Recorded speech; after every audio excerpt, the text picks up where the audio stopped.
So the topic I've chosen to talk about today is closed doors. Closed doors, what do they stand for? When things happen to crumble in front of your eyes and everything is just not happening, how many of us have had doors closed? Put up your hands. Something you wanted didn't happen. A job that perhaps you had, you lost it. Something that you were really searching for and you couldn't find it. How many of us? That's all of us, almost. Put your hands down. If it's all of us, then surely the Almighty who made us has it within His divine plan to close doors.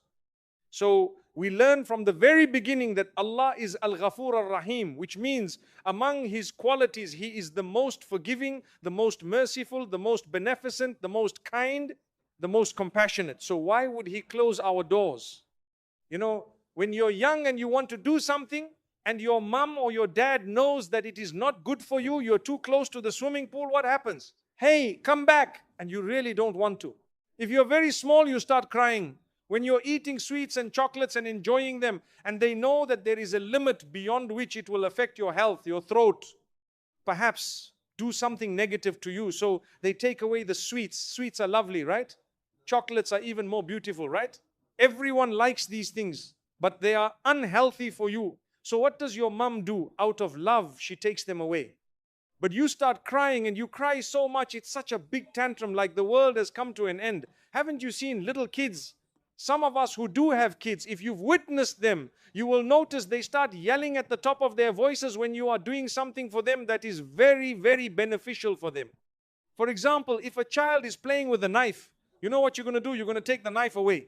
And what does the child do? Have you heard that? The child starts crying, thinking, why did you take this knife away? I was enjoying myself. But if you didn't do that, whether the child cried or not was actually irrelevant. If you didn't do that, the child would have been affected negatively and possibly very great damage would have happened. Agreed. So when you take away things from your child out of love, things that child really, really loves and really wants, is it because of your mercy or because you don't like the child? Can you tell me? Come on, guys. It's the mercy. Absolutely the mercy. And so therefore, in my life, I believe firmly that He is the most compassionate. Trust me, when He blocks something and stops it, it is even more merciful than the mercy of a mother who has taken a knife away from her child, and as a result, the child cries. When we are adults and we have faith in the Almighty, we will not cry when things have not happened the way we want, because we know they have happened squarely the way the Almighty wanted. That's faith. That's why the Almighty closes doors. I will give you another example. You desperately want a job and you are trying. You apply for 1, 2, 3. They call you for an interview, they say no. They call you for an interview, they say no. Third time, interview, they say no. What do you say? Usually people will start saying, I think someone has blocked my path. I need to go to a sheikh or I need to go to someone to perform ruqyah because I think my doors of sustenance are actually closed. And the Almighty says, don't you dare lose faith. I did it as a mercy for you because I know the job that you are going to apply for will be better than the 9 that I have blocked from you. But we are too short-sighted. We don't know the future. When your mom took away the knife, she didn't know the future either, but she knew what was happening there and then. But when Allah takes away something or blocks something, He absolutely knows the future. I give you one very common example. We desperately want to get married to someone and yet the door just doesn't open. Something stops it. And you know what? It is a heartache and we suffer and we struggle. I promise you, if you've tried your best and you've had faith in the Almighty, believe firmly that that was not for you. I have been in the same boat. I won't deny it. We've wanted things we didn't get. And in hindsight, you start acknowledging, perhaps indeed the Almighty knew something we didn't know, don't know, and maybe we'll never know.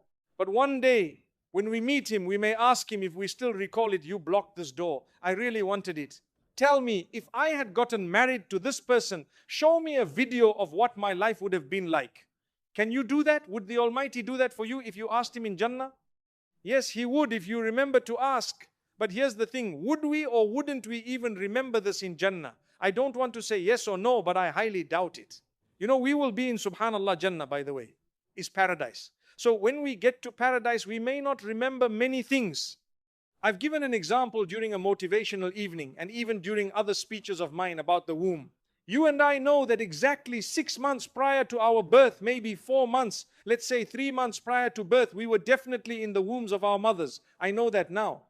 But can any one of us remember what we experienced in that womb? Not at all. If you were to communicate with a twin of yours while in the womb and you were to say, gosh, I'm loving it in here, man, would you ever believe that there was life outside the womb?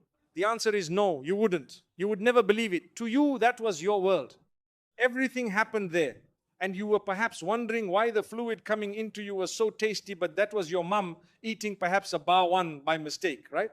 I see you guys don't like Bawans. Make it a marshmallow, make it a Snickers, okay? Maybe you don't like that either. Any Kit Kat, one of my favorites, more interesting, right? Yeah, and you didn't know. And for you, it was wonderful and so enjoyable and tasty. But to be honest, as you grew older and bigger in there, you would not have believed that just a membrane away is a whole real world, such that when you get into it, you will never ever remember where you were right then. But there was life already. The soul is blown at 120 days according to the teachings of Islam, right? So when the fetus gets to 120 days, the soul is blown, life begins in almost its entirety. The only things left are birth and breathing. But prior to 120 days, according to what we are taught as Muslims, the heart is pumping definitely. But that doesn't depict the life of an individual in the sense of a soul being blown into it, just like medicine says that a person is brain dead. When they're brain dead, what does that mean? The heart is pumping, they say, but this person is as good as gone. They'll even take the heart out to transplant it somewhere. I'm not going to speak about those rulings because that's not our topic. But brain dead, the heart is pumping. The heart of an individual will keep pumping even if you've taken it out of that body and transplanted it into another body, powering that body perhaps for another 20 years. It was just taken from a person who was brain dead. Does that heartbeat depict the life of the individual from whom it was taken? No. You see what I mean? So we believe that life has definitely a heartbeat to it. But on top of the heartbeat, there has to be a soul. If the heartbeat is gone, the soul is gone. And if the soul is gone, not necessarily is the heartbeat stopped. Subhanallah. Did you understand what I just said? Just like after a few weeks, the heart starts pumping, maybe 5 or 6 weeks, and I think I'm right. MashaAllah, the heart starts pumping. By the way, I am a father of 10 children, and I delivered my last child. I became an honorary gynecologist. My brothers and sisters, I tell you something. I just realized what I said. But it has affected me. So, my brothers and sisters, to be honest, that heart beats. At 120 days, when the soul is blown, it is complete. You have life. You know what is going on. You actually start reacting to sounds and various other factors of your surroundings, right? That's why we say education